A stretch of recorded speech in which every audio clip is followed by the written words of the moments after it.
a Milei todo esto le impacta, mucho menos de lo que le debería impactar, mucho menos de lo que debería impactar. Pero todas las encuestas, los índices, las mediciones le empiezan a hacer mella, a hacer daño. La Universidad de Itela, que todos los meses da a conocer el índice de confianza en el gobierno, lo hace desde hace años, todos los meses, con la misma metodología, lo cual establece un parámetro de cierta confiabilidad estadística. Bueno, sexta caída consecutiva del índice de confianza en el gobierno. 1,6 cayó en el mes de mayo. Es un índice que se mide de 0 a 5. Se ubicó en 1,99. En general dicen que ya estará de 2,5 para abajo, 2,5 a 2, está en problemas el gobernante que está con ese número. Abajo de 2, game over, ¿sí? Un juego terminado. Pero bueno, veremos porque puede haber, ahí vemos el gráfico, las fluctuaciones con el correr de los años, los diversos mandatos de los presidentes anteriores y también el de Milei. La caída de Milei viene pronunciándose.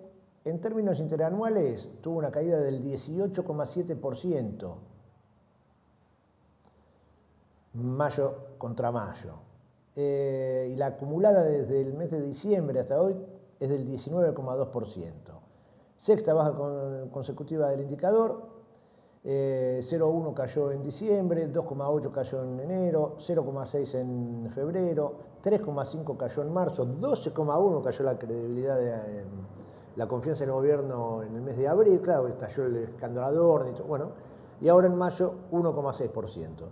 El promedio de la gestión de Milei bajó a 2,41, que sigue siendo altísimo, el promedio de la gestión, ¿sí?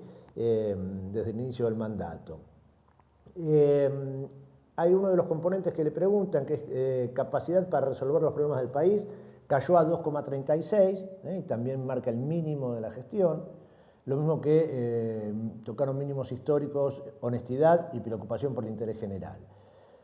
Ahora, fíjense, el estudio se desglosa en distintos sectores. Uno es el de género, pongamos en pantalla. Fuerte caída de confianza, ¿dónde se da? Entre las mujeres. El índice de confianza cayó 13% entre las mujeres en el mes de mayo, llegó a 1,61 entre las mujeres, mientras que en los hombres subió 6%, hasta 2,29. Hay una brecha en la confianza, en el índice de confianza entre hombres y mujeres del 0,68%, más del doble de lo que había en abril. Es increíble la percepción de los hombres y la percepción de las mujeres, que vuelven a mostrar, como en tantas otras estadísticas, una capacidad de interpretación, de empatía, de análisis, hasta de inteligencia, diría, muy superior en términos generales a la de los hombres, porque no hay otra forma de comprender esto, digamos. En todos los datos estadísticos uno analiza el comportamiento, la lectura de la realidad de las mujeres y de los hombres en estos años de gobierno de Milei, y es abrumador, es abrumador. Claro, las mujeres, aparte de salir a laburar y no encontrar el laburo, además de todo eso, hacen el laburo que hicieron toda la vida y que muchos se empeñan en desconocer, que es el de ser el principal sostén de la familia en el día a día, ¿no? De la tarea del hogar, además de ser las que se cargan al hombro las tareas en los barrios, en las barriadas, en lo que tiene que ver con la contención social, con el trabajo social. Entonces, bueno, es lógico que las mujeres tengan una mirada de la realidad un poquito superior a la de, en general, los hombres. Pero este dato, ¿no? La diferencia de percepción es muy notable. En cuanto a las edades, también la mayor caída de confianza en el gobierno se da entre los sectores de trabajo activo, donde el desempleo y la falta es mucho más evidente. Entre 30 y 49 años cayó 11,3%, y quedó en 1,72. Entre los jóvenes también, los jóvenes de 18 a 29 años, bajó el indicador 5,3%, pero sigue siendo más alto todavía en el promedio del 2,15%. Me parece que está bien, ahí estábamos con esos de las edades y de género. Y hablando de género, quizás esto también contribuya a la lectura a la hora de dar opiniones respecto del gobierno. El economista, el Topo Rodríguez, director del Instituto de Consenso Federal, publica un gráfico hablando de la brecha salarial entre hombres y mujeres. Claro, según Milei lo ratificó en los últimos días, no existe la brecha salarial entre hombres y mujeres. No existe brecha entre géneros. Lo que hace el Topo Rodríguez, publica este gráfico, donde señala que tomando el universo de trabajadores registrados en diciembre del 2023, la brecha salarial de género era del 17,3% en perjuicio de las mujeres, siempre en perjuicio de las mujeres. Ese 17,3% de fin del año 2023, en el momento en que asume Javier Milei la presidencia, hoy pasó a ser del 19,7%. Datos de febrero de este año. Salario promedio de las mujeres, promedio, ejecutivas, promedio, 1.778.000 pesos. El de los varones, 2.215.265. Estamos hablando de la población económicamente activa, salarios registrados en todos los niveles. O sea, 19,7% la brecha en perjuicio del salario de las mujeres. Señala que la mayor brecha se observa en servicios profesionales, científicos y técnicos, ahí 36,9%,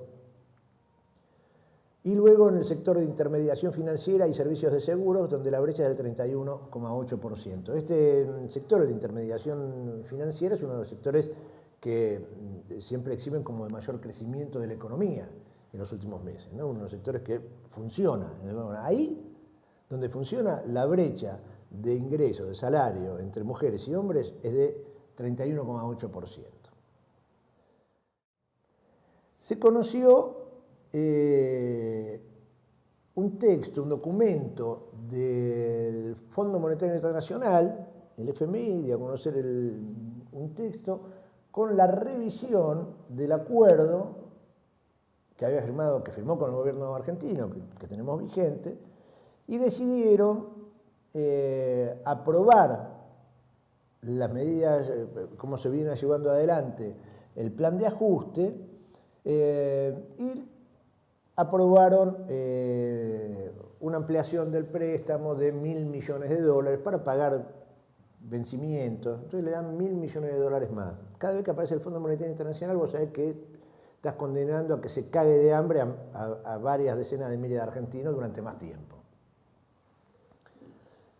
Pero bueno, el informe del FMI, a pesar que le aprueba todo, porque si alguien tiene alguna duda, el gobierno de Javier Milei se sostiene porque Donald Trump tiene la decisión de sostenerlo, tuvo la decisión de sostenerlo el año pasado, en función de los intereses geopolíticos y los grandes negociados económicos que está haciendo Estados Unidos y las empresas estadounidenses en nuestro país. Y necesitan tener este títere en la región para garantizarle determinado nivel de negocios y determinado control geopolítico, geográfico.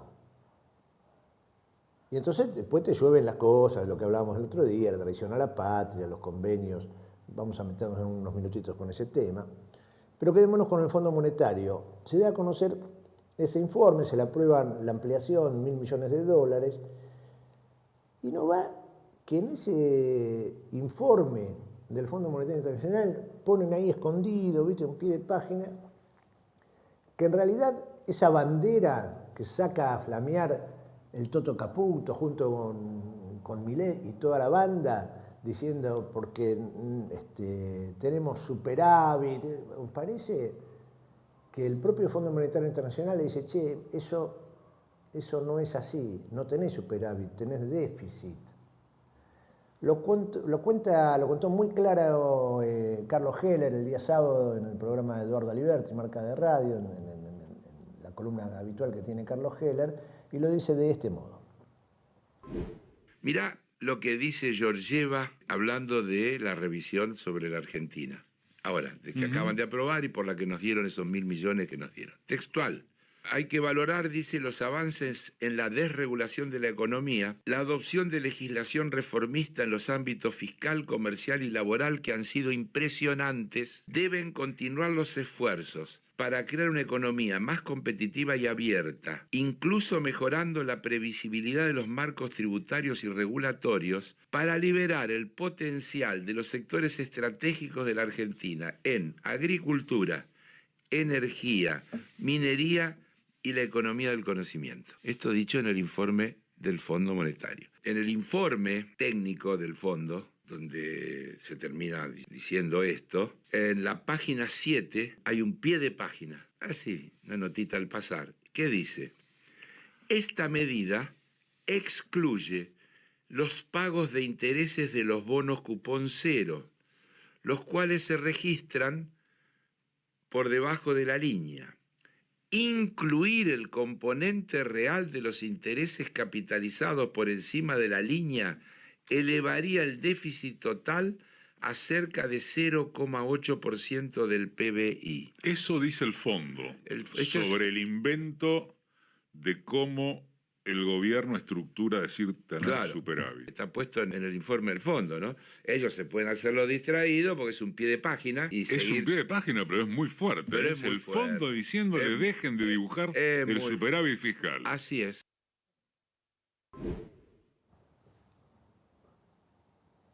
A confesión de partes,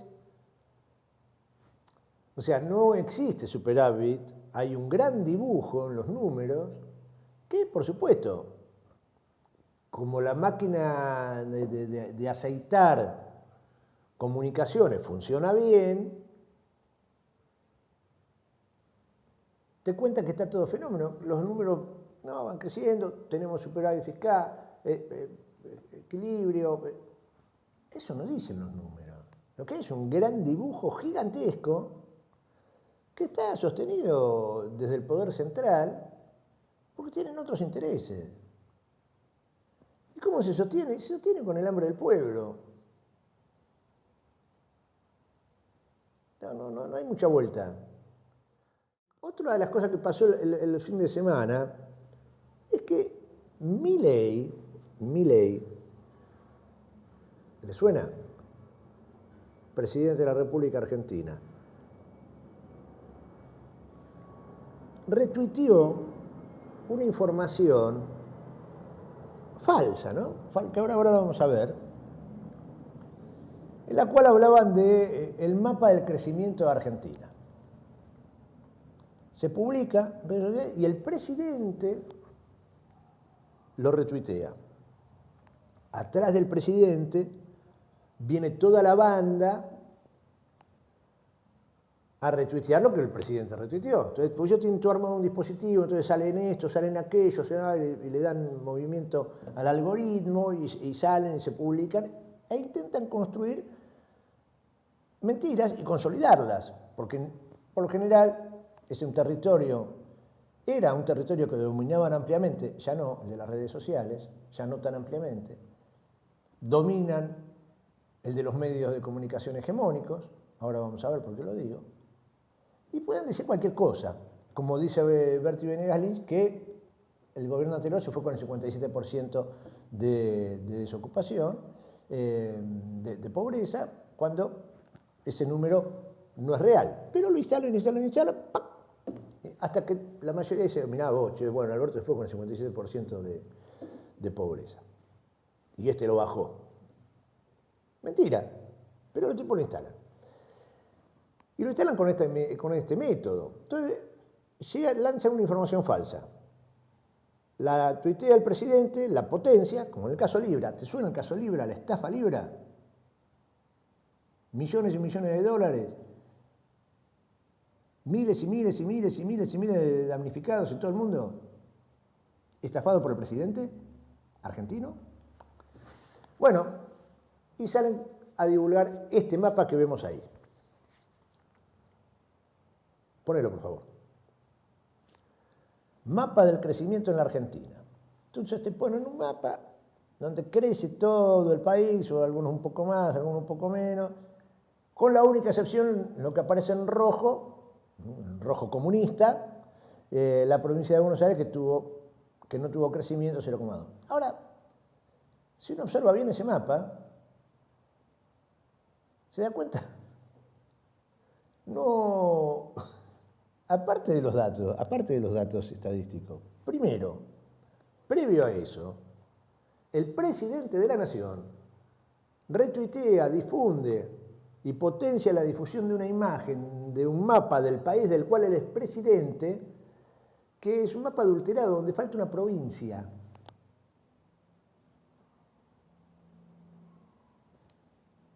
No están las Islas Malvinas en el mapa, porque bueno, no se puede medir el crecimiento económico, pero por lo menos el presidente debería tener el decoro de, cuando publica un mapa argentino, que figuren esas dos islitas del sur y que aparezcan como Malvinas argentinas, no como Falklands, o que no aparezcan como este caso. Pero además de eso, fíjate que si le prestás atención al mapa, no aparece Tucumán en el mapa. No aparece Tucumán, o sea, borraron, hicieron un mapa con inteligencia artificial, una truchada total, y no aparece Tucumán. Malas bestias, ignorantes, brutos, farsantes, mentirosos, lo que quieras decir a toda esta banda. Y ahí veía en un tuit de Noelle Barral Grijera que dice: este hilo sobre funcionarios, economistas y periodistas difundiendo información falsa es abrumador, da vergüenza ajena. Y fíjate vos, vamos a hacer la recorrida de varios comunicadores, funcionarios, dirigentes importantes de la Libertad Avanza, que se hacen eco de la difusión de ese mapa. Entonces, Felipe Núñez, decían que el RIGI no servía para nada, ahora aprobar el Super RIGI, así le devolvemos el lugar de potencia que Argentina se merece. Y te publica ese mapa donde, insisto, no aparece Tucumán. Míralo, ahí que hay un plano más corto en este tuit. Fíjate, ¿dónde está Tucumán? Pepa, Jujuy, Salta, Catamarca, Santiago del Estero. Falta un pedacito, che.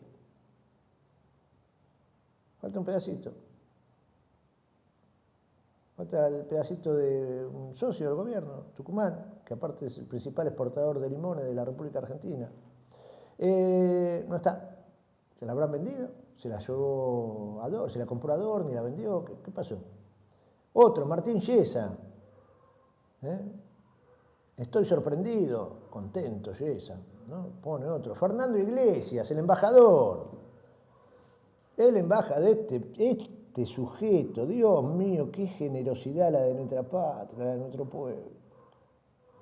Dice Iglesias: lo que no pueden afrontar es la falta de crecimiento en tu provincia, que los condena a la desocupación, bajos sueldos y a vivir de subsidios. Movete, chiquito, movete, Axel Kicillof. El burro varios años diputado, ahora embajador, qué generosidad. Y retuitea un mapa donde no aparece Tucumán, qué ignorante. Bueno, este es el otro, Termo, uno que es diputado actualmente, mamita querida. La única provincia que no creció fue la que es gobernada por Kicillof, imagínate si gobierna la nación. Ramiro Castiñeira, en rojo comunismo, la única provincia que no crece. Todo con el mismo mapa, el que había retuiteado Milei. Javier Navia, de ningún modo Argentina puede caer en manos de Kicillof. Bueno, todos estos monigotes que están con Milei. Infobae, en su canal de televisión, Infobae, sale a hablar de esto, publica el mismo mapa. Miren esto, pues, y lean el Zócalo, o sea, la operación política para pegarle a Kicillof. el enano soviético, comunista, todo con mentiras, con datos falsos y con esa brutalidad de ese mapa. Pero veamos un minutito de esto que presentaba Infobae. Dale. Atención Axel Kicillof, atención también Javier Milei. Es cierto que ayer hubo buenas noticias para el gobierno. Repasamos 5,5 creció la economía en marzo de este año en términos interanuales, 3,5 la variación desestacionalizada. Y es cierto también, Maru, porque lo repasamos con el senador Kikuchi, que no crecieron solo aquellos sectores que venían creciendo como la energía, la minería y el petróleo y también los bancos, sino que, según el estimador de actividad económica que publicó ayer el INDEC, crecieron 14 de los 15 sectores de la economía. El único, repito, es la Administración Pública Nacional. Después...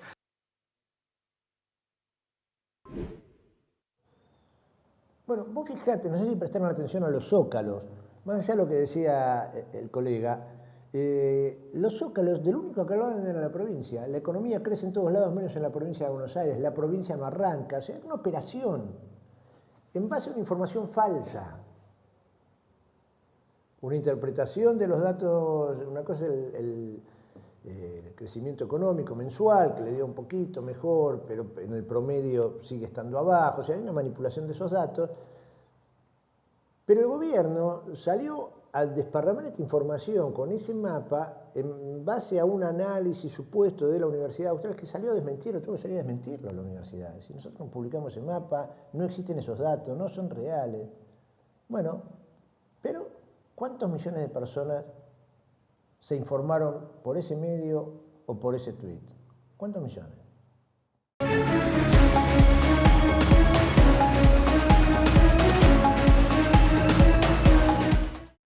Por la famosa ley de financiamiento universitario que comprende también algunas escuelas secundarias como el Pellegrini, el Nacional Buenos Aires, el ILSE,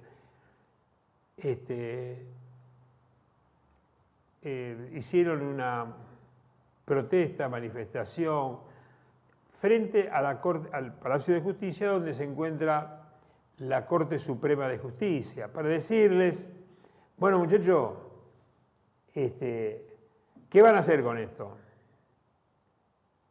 Porque no tiene tiempo la Corte Suprema, no tiene tiempo de expedirse en un tema. Pueden pasar una semana, 2 semanas, 20 años. Sin embargo, una ley sancionada en diputados y en senadores, vetada por el Estado, va de nuevo a diputados y senadores y le da validez de ley. Con las 2/3 partes, el Estado lo judicializa, lo manda a la Corte Suprema de Justicia, por lo tanto, no hay ley de financiamiento y el Estado y la Corte Suprema de Justicia, si te viste o no me acuerdo. Vamos a escuchar a las autoridades y después vamos a escuchar a los estudiantes. Hay una serie de cuestiones acá que vamos a ir poniendo en los videos. Pero en principio, escuchemos. Yo diría que tenemos el videíto que hace el resumen de todo esto, que se ve la cantidad de gente, y después pongámoslo a ese. Empecemos con ese, por favor.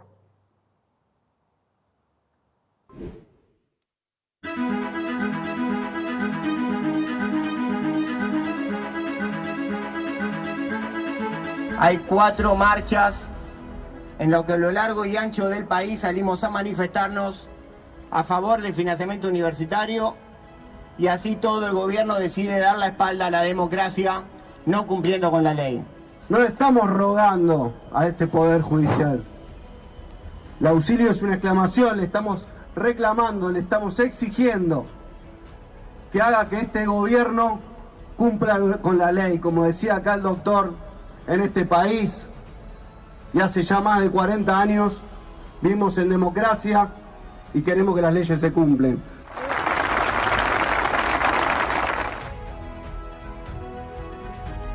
Universidad de los trabajadores, a que no les gusta, se jode, Universidad. Hoy Hoy estamos acá en Plaza Lavalle, vinimos con ADUBA, APUBA y la FUBA a hacer una clase pública con dos temas centrales, derecho constitucional y la república. ¿Qué significa la división de poderes? Hoy queremos pedirle al gobierno nacional nuevamente que cumpla con la ley de financiamiento universitario. Se lo pedimos ya 4 veces en la calle. Ahora lo que vamos a hacer es pedirle también a la Corte Suprema de Justicia se expida en función de que tenemos que recomponer salarios, tenemos que recomponer presupuesto en becas estudiantiles, tenemos que recomponer el presupuesto en hospitales universitarios, pero sobre todo tenemos que recomponer el futuro de la Argentina.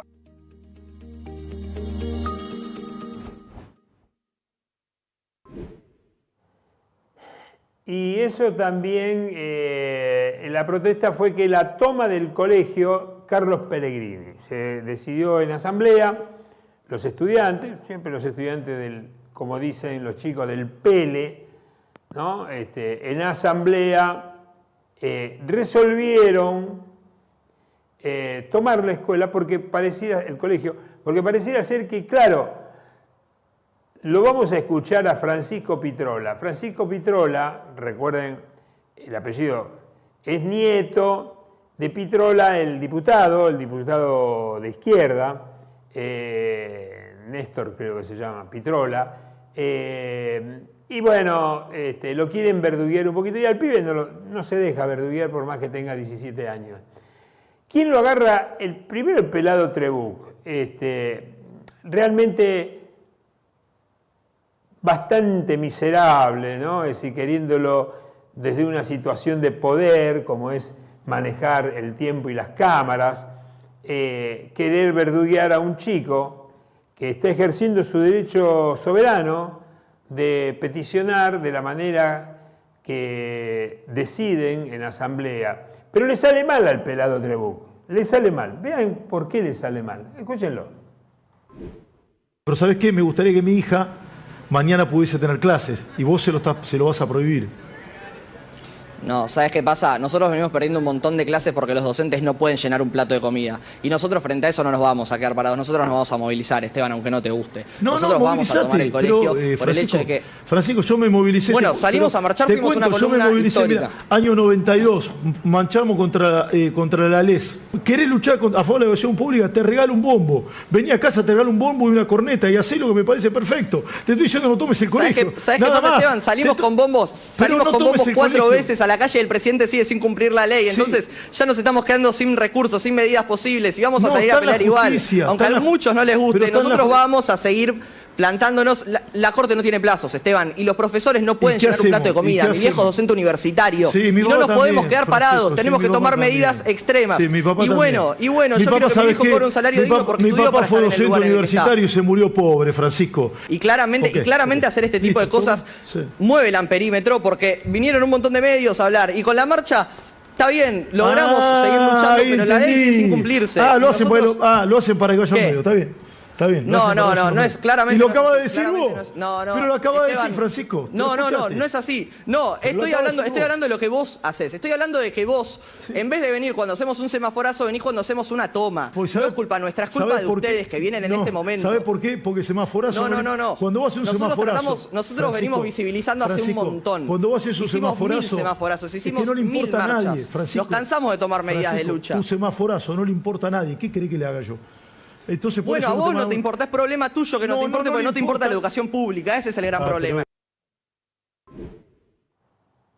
Claro, Trebuch dice, el semaforazo no le importa nada, a nadie, pero el semaforazo está para que los chicos puedan expresar, como lo hacen sin joder a nadie, pero eso no lo cubrís. Cubrís, como dice cuando toman la escuela. Y él dice, mi hija no puede, yo en el año 92, y ahí te quería agarrar. Pero resulta ser que se ve que el productor, porque uno conoce más o menos cómo es el manejo de esto, el productor le dice, no, pará, vamos a desacreditarlo, vamos a agarrar a los pibes que están entrando ahora a la escuela, que están, ahí seguramente vamos a encontrar gente. Y mirá lo que pasa. Ramiro, te vas a sacar la última palabra. Ramiro, agarra a cualquier alumno que está saliendo ahí y preguntale si está a favor o en contra. Agárralo al azar. ¿Estás a favor de la toma o no? A favor de la toma. ¿Están a favor de la toma? ¿Cómo andan? Buenas noches. ¿De qué curso son? Yo soy de sexto humanística, soy de Tinta Roja, la izquierda acá en el Nacional. Llevamos también la propuesta de la toma por tiempo indefinido. ¿Vos estás turno tarde también? De cuarto novena. ¿Estuviste en la asamblea hoy? Sí. Hubo 3 asambleas durante el día, con las primeras 2 ya era mandato la moción de la toma y sin embargo en el turno tarde a la salida hubo alrededor de 300, 400 estudiantes que se quedaron a pesar de que la asamblea era meramente o sea, de discusión política porque la resolución ya estaba. ¿Cuánta gente hubo más o menos? Y se llegó al quórum en todos los turnos, por suerte. ¿Y no fue a clase hoy? La verdad no venía pasando eso. Bien, ok, más o menos. Y todos decidieron de manera unánime que efectivamente tomen el colegio. Sí, se votó por gente, fue a favor, en contra y abstención. En los 3 turnos salió a favor y la verdad que me pareció excelente eso.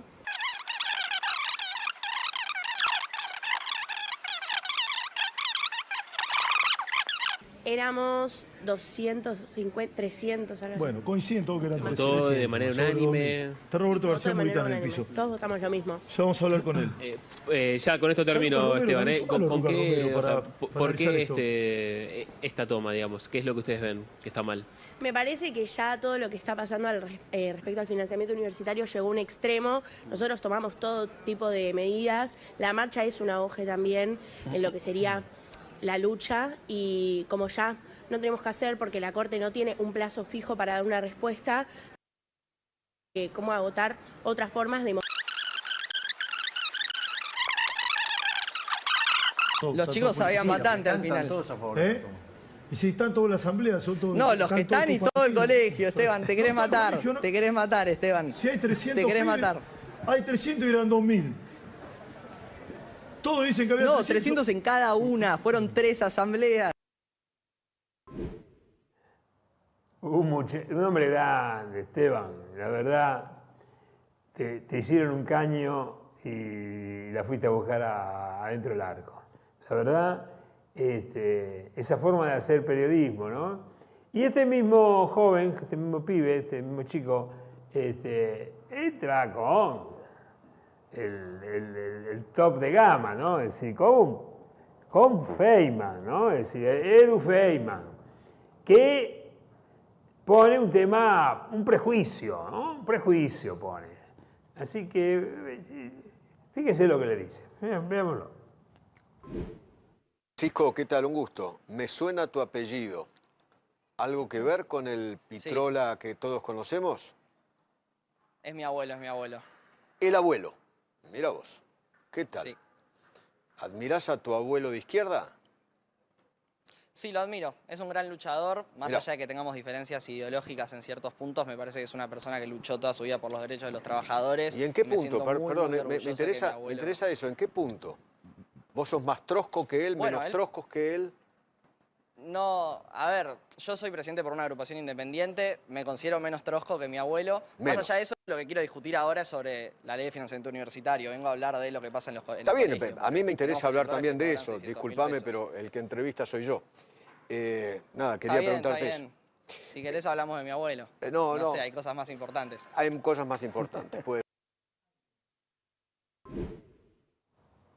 Claro, se llama Pitrola, el nieto de Néstor Pitrola. ¿Qué tendrá que ver, no?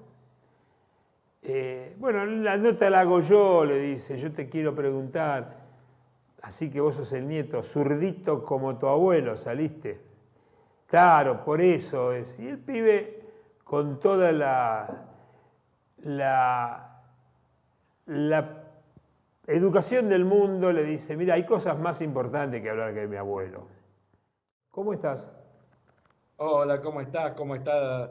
Un saludo a toda la audiencia de Urbana. La verdad que está bien lo que decís. Es difícil, ¿no?, venir a hablar de cultura con todas las conflictividades que estamos teniendo, ¿no? Digo, qué sé yo, el miércoles pasado no pudimos salir porque no teníamos internet, hay crisis de desalojos, pero son todas estas cosas que están pasando y que hace este gobierno, ¿no? Recién, muy bien decías vos, en el presupuesto de cultura se ven las prioridades. Nosotros ya hemos hablado algunas veces con Milcíades, con vos mismo, sobre el programa cultural en barrios y cómo lo financiaban, etcétera, etcétera. Y hoy lo que fuimos a auditar desde la Auditoría General de la Ciudad es quizás el programa insignia, el programa ideológicamente más de acuerdo con el PRO, con la Libertad Avanza, con el liberalismo que se desarrolla en cultura. Un programa inventado por el macrismo cuando llegó, no es un programa heredado, que es el de mecenazgos, ¿no? Que para que la gente lo entienda, nosotros venimos sosteniendo, hemos sostenido siempre que el Estado debe invertir en cultura, que tenemos que desarrollar los barrios, que tenemos que permitirle a los artistas populares expresarse y tenemos que permitirle a la gente tomar talleres y a toda la población acceder a expresiones culturales, ¿sí? Ahora, ¿qué dice el liberalismo como libreto? Eso lo tiene que ordenar el mercado. Nosotros como Estado podemos tener que apoyar, fomentar la producción cultural y podemos tener que ayudar a los sectores vulnerables a acceder a una entrada. Pero, ¿qué lo tiene que resolver el mercado? Entonces, ¿qué deciden?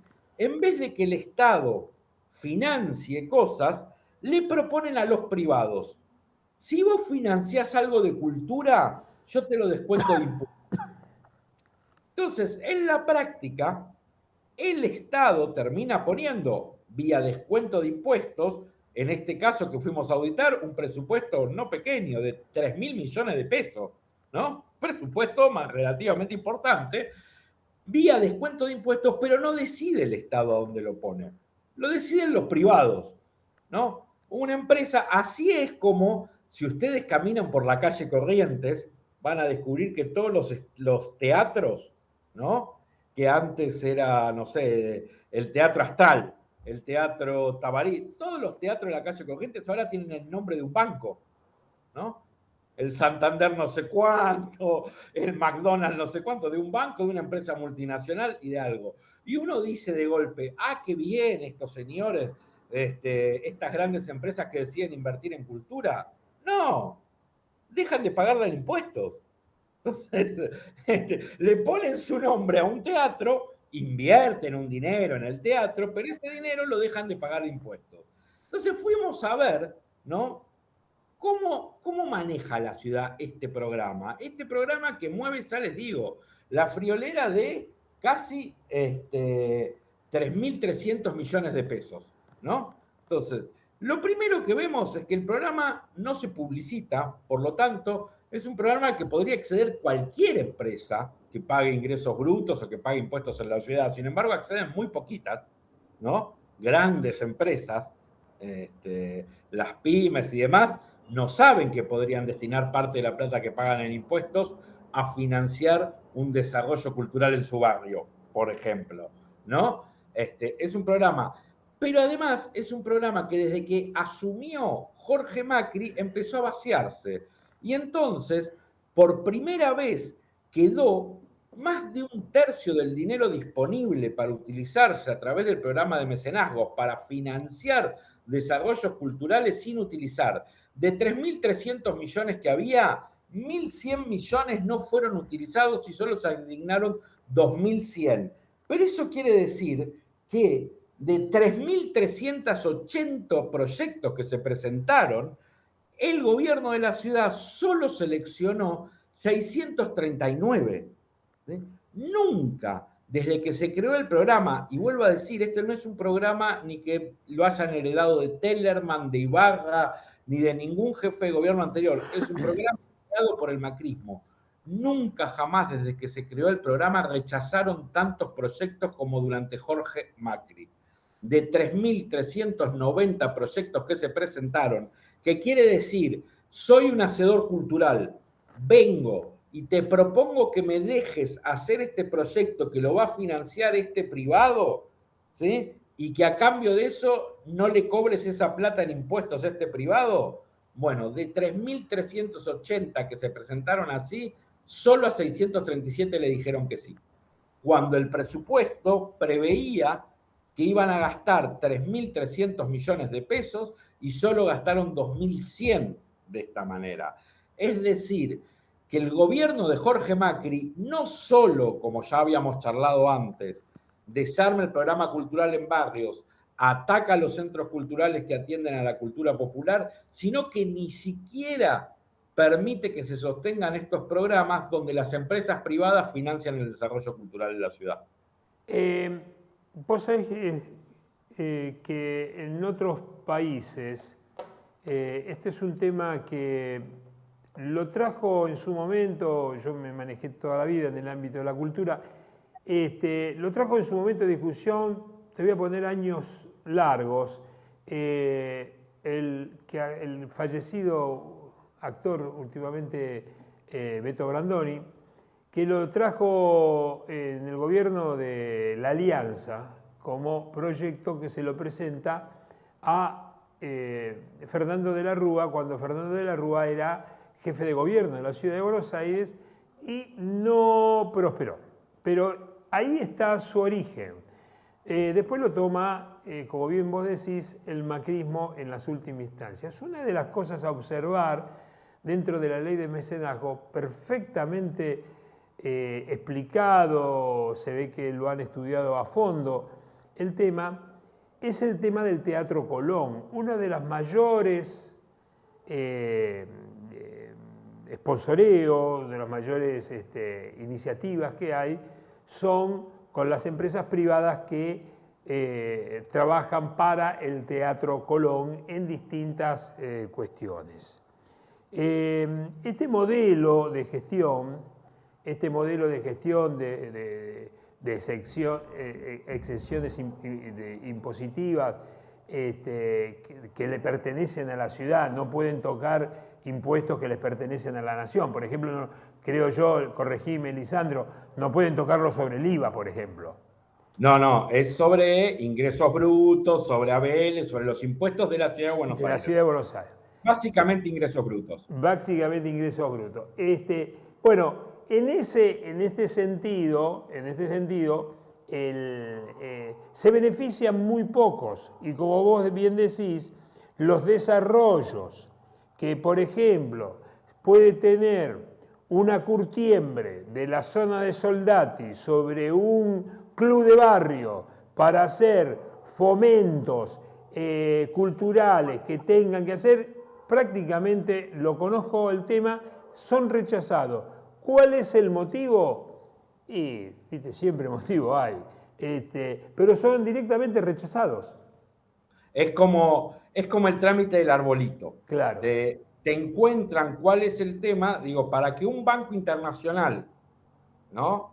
En vez de pagar ingresos brutos, destine parte de ese dinero a hacerle la fachada de un teatro en la calle Corrientes, enseguida le habilitan el trámite. Ahora, si una empresa de rectificación de motores de Soldati quiere invertir en el desarrollo de un café cultural en su barrio, siempre le falta un papel. Sí. Esta es la verdad. ¿Por qué? Porque la realidad es que ellos dicen que quieren que la sociedad decida sus prioridades culturales de manera autónoma, sin intervención del Estado, pero no es cierto.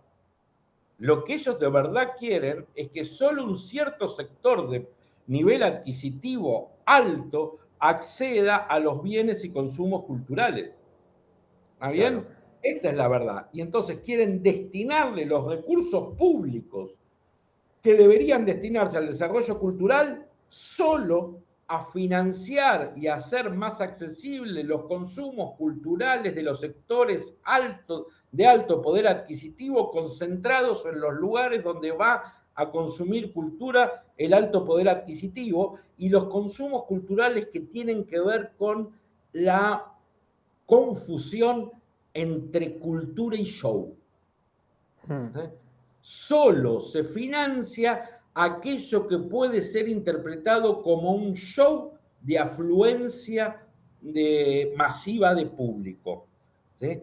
Y no se construye cultura de desarrollo participativo.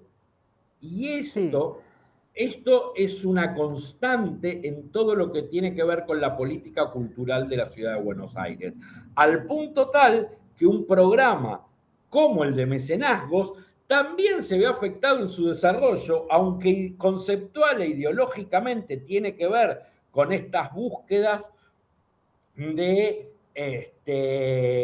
los neoliberalismos de rostro humano, ¿no? Y eso era lo que traía Brandoni del exterior, ¿no? Los canadienses, de ciertas experiencias internacionales, ¿no? Que son visibilizadas como capitalismos no crueles, ¿no? Entonces, aún esa perspectiva para el neoliberalismo vernáculo de Milei y Jorge Macri es demasiado. Entonces, también se meten ahí y también hacen que de 3.380 proyectos presentados, solo aprobaron 637.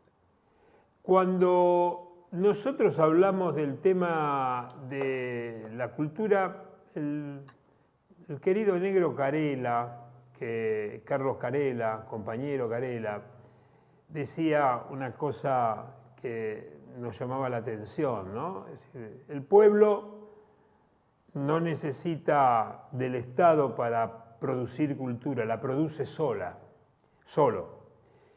Lo que nosotros analizamos es el incentivo del crecimiento, el incentivo de la participación, el incentivo de los recursos públicos para que accedan los que quizá nos ha tocado, los que hemos trabajado para el gobierno de la ciudad durante tantos años, ser el Teatro San Martín. Yo mismo, hace 50 años atrás, fue uno de los que yo vi por primera vez teatro en mi vida, y me dediqué después toda la vida al teatro, con una excursión de la escuela que fuimos a ver una obra de teatro al Teatro San Martín, a la sala Casa Cubierta, que para mí, a la Martín Coronado, que era entrar a un lugar donde yo no me imaginaba con, no sé, 10 años, poder entrar a ese lugar.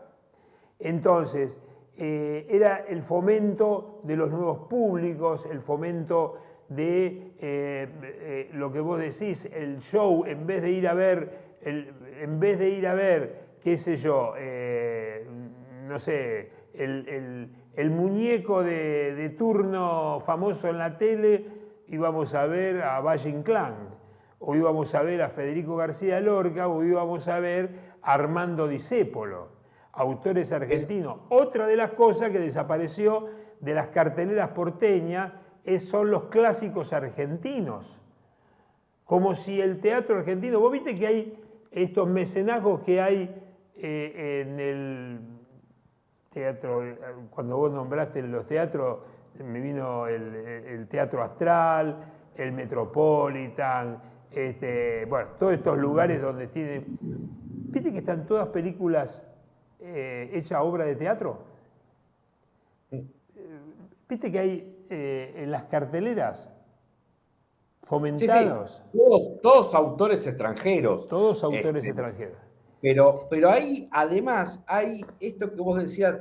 Yo me acuerdo, yo en la escuela primaria, la primaria pública, yo fui a ver ballet al Teatro Colón. Claro. Fui a ver La Celestina.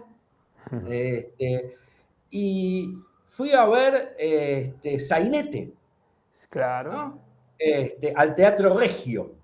¿No? Claro. Y además, en alguna, había una visión donde el teatro ocupaba toda la ciudad, ¿no? Donde teníamos el Cineteatro 25 de Mayo, el Teatro Regio, el Teatro del Plata, el teatro, ¿no? En distintos barrios, no solamente en Corrientes entre Callao y Esmeralda, ¿no? Entonces, la verdad es que la ciudad de Buenos Aires es la ciudad con más teatros de América Latina, ¿no? Entonces, no es un detalle menor. Somos una ciudad donde la cultura es importante, donde la cultura nos define, donde existe turismo cultural en la ciudad de Buenos Aires. Hay tours que se organizan de gente que viene del exterior a la Argentina solo para hacer recorridos culturales por la ciudad de Buenos Aires. Una noche va al teatro, una noche va a una milonga, una noche va... ¿No? Ese turismo existe. Ahora, el gobierno de la ciudad tiende a desarticular todos los programas que sostienen esas producciones culturales y tiende a desarticular los programas que sostienen la promoción de públicos, que sostienen que nuestras niñas y niños en las escuelas aprendan a consumir algo más variado de cultura que lo que les da el teléfono, ¿no? Claro. Desarticula esos programas y destina los recursos a transformar todo en un mainstream, ¿no?, de shows internacionales a ejecutarse en el Movistar Arena. Que por supuesto son impactantes. Los colegios de la ciudad de Buenos Aires, cuando nosotros éramos chicos, pasaban por el Teatro San Martín, pasaban por el Teatro Colón, pasaban por el Teatro Regio, pasaban por el Cine Teatro 25 de Mayo. Hoy, la verdad es que el Teatro Colón tiene sus entradas agotadas a través de consumos privilegiados por tarjetas de crédito que te venden abonos y qué sé yo, y los chicos de la ciudad de Buenos Aires no van a ver al Teatro Colón. No.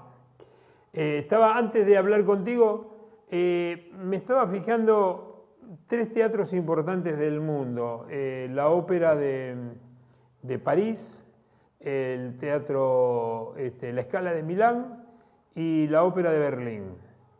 Estaba mirando los presupuestos y la gestión.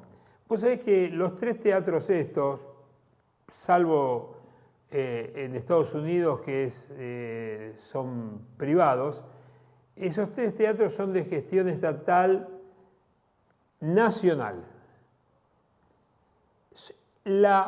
El Teatro de Milán está subsidiado junto con la municipalidad, que vendría a ser la comuna de Milán. Y los teatros alemanes tienen una forma al estilo YPF, de cogestión, donde el presidente de la ópera es el ministro de Cultura de Berlín, por ejemplo.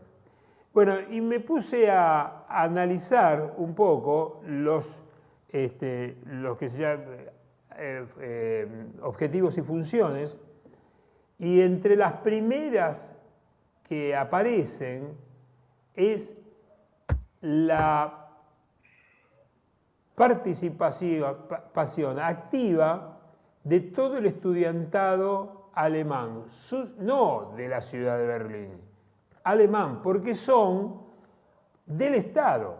Alguna vez, Lisandro, acá se discutió en épocas de Ibarra, el tema, estaba recién ingresado Néstor Kirchner y se discutió si el Teatro Colón no debía ser como es el Garrahan, de gestión coparticipada entre la Nación y la Ciudad de Buenos Aires. Porque el Teatro Colón es el 6º teatro de ópera del mundo, detrás de la Ópera de Manaos. Son 6 teatros de ópera, el Teatro Colón es el 6º. Entonces, cargarlo sobre la ciudad, que se lleva un presupuesto impresionante y que lo están destruyendo. Vos sabés que una de las cosas que pasa es que el Teatro Colón dejó de ser un teatro, o tiende a desaparecer, como el Teatro Factoría, donde... Sí, la pérdida de talleres y de oficios en el Colón es muy grande, es muy grave y está en crisis, ¿no? Bueno. La idea, están comenzando esta gestión y en eso profundiza cosas incluso que no se habían animado gestiones anteriores del macrismo. Esta gestión piensa al Teatro Colón como un escenario donde concesionar producción integral a terceros privados. Sí, la wagneriana, los sectores de producción internacional, los agentes internacionales, las compras de derechos, bueno, todo un negocio que, ¿para qué te voy a contar? Sí, Lisandro, estamos sobrepasadísimos de tiempo, nos comimos 20 minutos. Siempre nos ponemos a hablar y nos extendemos. Nos extendemos temas que nos gustan mucho. Nos vemos la semana que viene, si así lo permite. Eso, nos vemos en la próxima columna y seguiremos tratando de desentrañar esto que sabemos que no es un error, que es un proyecto político de construir una Buenos Aires para pocos. Te mando un abrazo, Leo. Que la pase bien. Grande. Chao.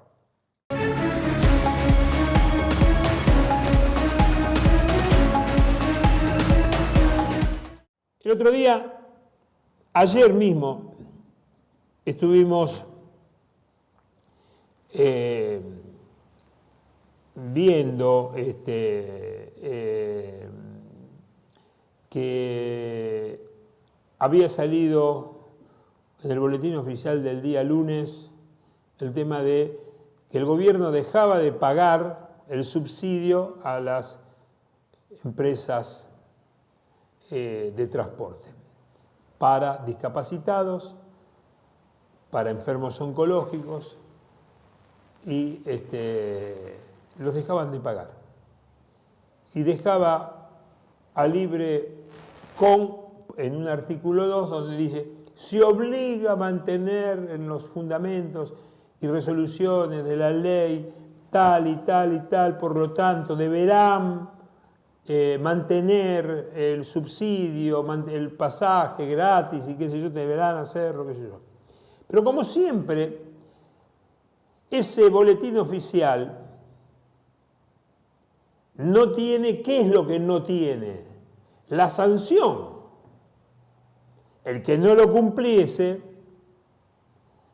se ajustará a las leyes tal, tal y tal y tal. No lo dice eso. Miren lo que pasó ayer acá, en la terminal de Retiro. Escuchemos a esta señora.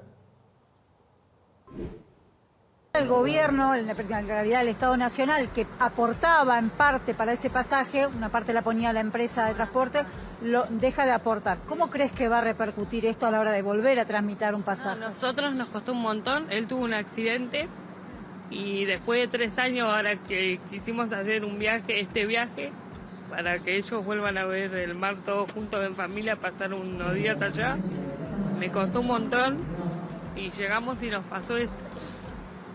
Angustiadísima, ¿no? ¿Cómo cuesta todo, no? Todo, para lo que es discapacidad con él y con todo, la verdad que es terrible porque desde veredas rotas, no hay señalización, la verdad que es angustiante todo lo que pasa porque es difícil convivir con una persona con discapacidad y no tener el apoyo del Estado o de un gobierno presente. Decíamos, ¿no? Podría recortarse, digo, en el caso de tener que hacerse algún tipo de recorte en el sector. Todo ahí, no solo eso. Para mí me cuesta un montón los remedios, es toda una burocracia terrible. ¿No? Que el sector más vulnerable, que es por ahí la gente con discapacidad, lejos de sentirse apoyada, digo, cada vez es más complicado, te complican todavía más ahora algo que es un beneficio, que era un derecho, ¿no? No solo lo sufre él, sufre el entorno familiar. Claro. Porque yo soy sola a cargo con él. ¿Esposo? Nena, sí. Y la verdad que es muy difícil.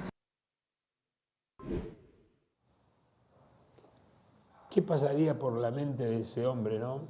Uno se pregunta.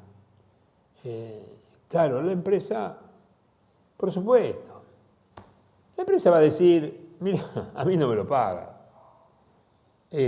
¿Cuánto van a tardar en que vayas a la ventanilla y te digan no se paga más? No me lo pagan, no lo tenés el beneficio. No, pero la ley lo dice, el boletín oficial dice que tenés que seguir pagándomelo. Sí, pero a mí no me pagan el subsidio. No, el aporte tuyo no me lo están dando. Entonces, ¿qué hace el Estado? Hacemos lo mismo que dijimos ayer. El Estado deja de existir en este lugar. Se corre. Resuélvanlo ustedes, muchachos. Yo no lo pago más, el subsidio. Yo no lo pago más. Lo tiene que pagar la empresa. Y esto no lo hacen en época de bonanza, porque si vos decís, bueno, a ver, viene otro gobierno, cambian las cosas, las empresas empiezan a tener siderales, dividendos, las empresas de transporte. Bueno, por ahí sale una ley que dice, bueno, van a quedar exceptuados del pago los discapacitados, los enfermos oncológicos. Pero no es esa la situación en que estamos. Están las empresas pidiendo que no alcanzan, ahora lo vamos a ver, sube el combustible, se manejan de otra manera, no pagan a término, y encima le dicen, bueno, ¿sabes qué? Ahora el aporte, el ítem que tenía que ver con enfermos oncológicos y discapacitados, ese ítem no te lo pago. Págalos. Claro. Entonces, ¿qué hacen? Uno va y putea a la empresa. Bueno, puede ser. No estoy acá defendiendo, no lo estoy defendiendo. Como tampoco lo defiende este señor, que fíjense, un hombre que ha trabajado por su aspecto, se ve que es un hombre grande, muy grande, y dice esto en una terminal de trenes. Escúchenlo. Nos arruinaron con la ley base, nos arruinaron, hermano, nos arruinaron, no va más. En cuanto al servicio, ¿qué opinas de los trenes? Malo el servicio, nadie se hace cargo, nadie se hace cargo del servicio. Siempre lo mismo esto. Yo le dije que nos votaran a este gobierno, que este gobierno tiene maldad en el corazón, no sirve para el país, no sirve. No. ¿Con bronca? Sí, estoy con bronca, tengo bronca con este gobierno. ¿Hace cuántos años viaja el señor en trenes? Estoy comiendo mal, no va. Ya no va más este tipo, no va. ¿Hace cuánto tiempo tiene que hacer estos viajes en tren? ¿Toda la vida o...? Siempre lo hice, cuando laburaba efectivo siempre lo hice, hermano, siempre. Y no hay arreglo, este tipo quiere que seamos colonia, no hace falta ir a la facultad para darnos cuenta, no hace falta, ya no va más este tipo, no va. Claro, y todavía queda un largo trecho, porque uno dice, bueno, el año que viene, a esta altura, ya estaremos, pero parece que faltaría tanto, ¿no?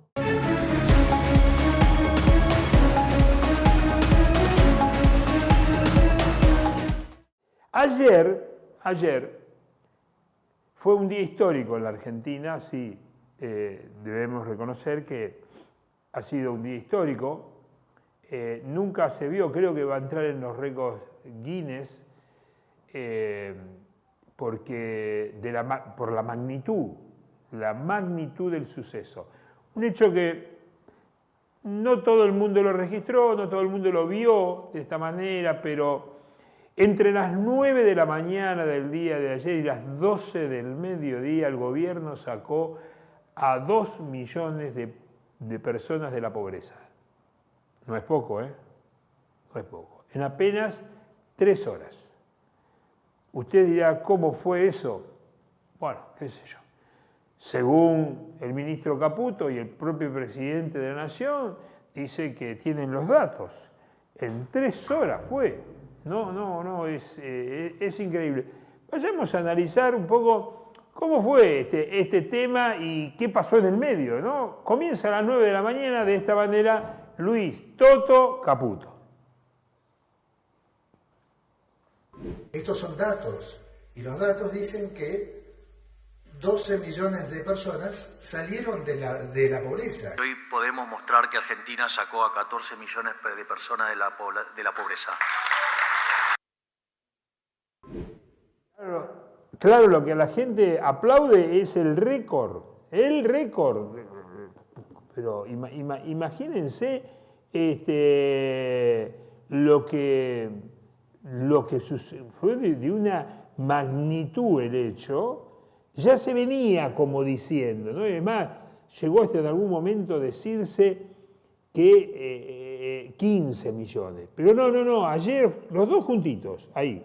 Uno a las 9 de la mañana, el otro a las 12 del mediodía, diciendo esto. Pero resulta ser que, yendo un poco más sobre lo concreto, habló Porque ustedes saben que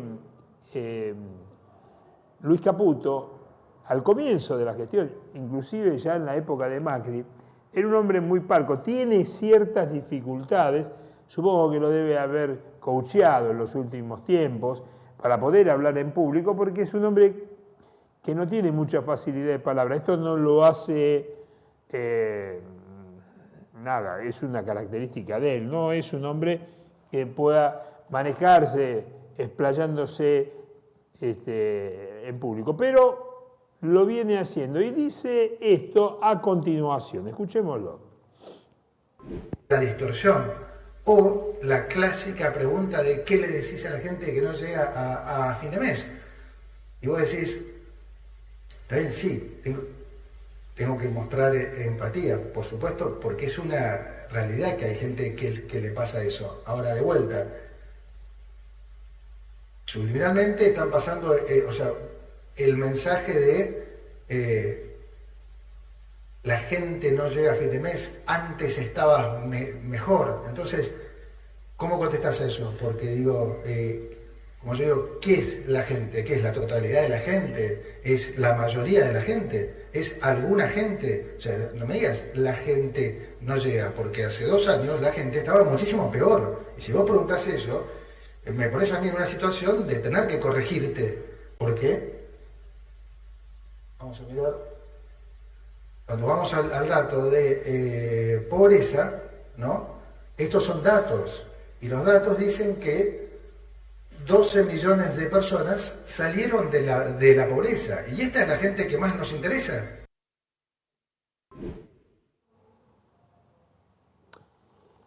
A ver, ¿cómo miden ellos el tema de quién entra o sale de la pobreza? Algunos informes serios de estudios sociales, sociológicos que se hacen, pueden discrepar un poco qué es que una persona entra en la pobreza.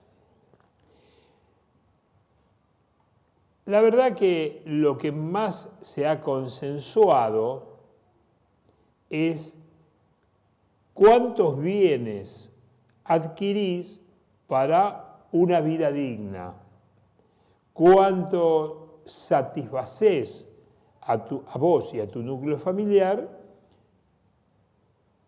qué condiciones de vida tenés, si tenés baño, si tenés letrina, si van los chicos a la escuela, si cambiás de ropa cada tanto tiempo, si vivís en calle de tierra, si vivís en zona urbana, en zona rural. Todo eso hace un conglomerado de estadísticas que permiten medir la pobreza. Ahora, ¿saben cómo miden ellos la pobreza? De la siguiente manera. Ellos dicen, hoy una persona promedio, digamos, gana 600.000, pongámosle 800.000 pesos por mes.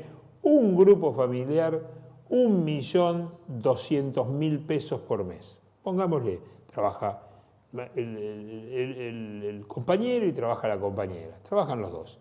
Y ganan 600.000 pesos, 1.200.000, 1.400.000 pesos. En el mercado depreciado del dólar, eso representa $1.000. Entonces, ellos lo comparan con el valor del dólar del año 2023 o 2022, y ese valor del dólar, que estaba más cerca de la realidad, por ahí daba $600. Entonces, vos decís, claro, ahora en dólares se gana el doble, pero vos no comprás el doble. Vos no comprás el doble. Realmente esta es la farsa. Cuando Milei dice 15 millones, este dice 12 millones, lo que está hablando es de un número de tipo financiero, de una fluctuación del dólar. Pero resulta ser que el kilo de pan sale $3, cuando antes salía 50 centavos de dólar. Entonces son tan crápulas que hay mucha gente que le llega a creer, porque él dice, ¿qué gente? ¿Cuánta gente? ¿Cómo la medimos? ¿Quiénes son la gente? Y realmente te dan ganas de, no sé, pero parece que te tomará el pelo, ¿no? Es decir, este señor que no se compra la ropa en la Argentina, dice que nunca, no que no se compra, que nunca compró ropa en la Argentina. Claro, este tipo vivió adentro de un freezer desde el día que nació, yendo, el único contacto que tenía era con la ventanilla baja del auto, yendo desde, no sé dónde debe vivir acá en Capital, al country, y de la casa al aeropuerto de Ezeiza. Ese es el contacto que él tiene. Como ministro de Economía nunca fue a Tucumán a recorrer una zafra, a ver cómo está una fábrica. No, eso es populismo, es eso. Eso es populismo. No, y el tipo, claro, no conoce su país, el lugar donde él nació. Porque él no sé si siente que es su país. A ver, una partecita más tomada desde un telefonito, escuchémoslo.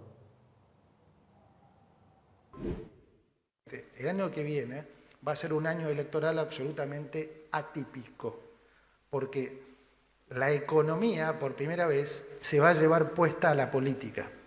Eso es lo que va a seguir pasando. Las inversiones...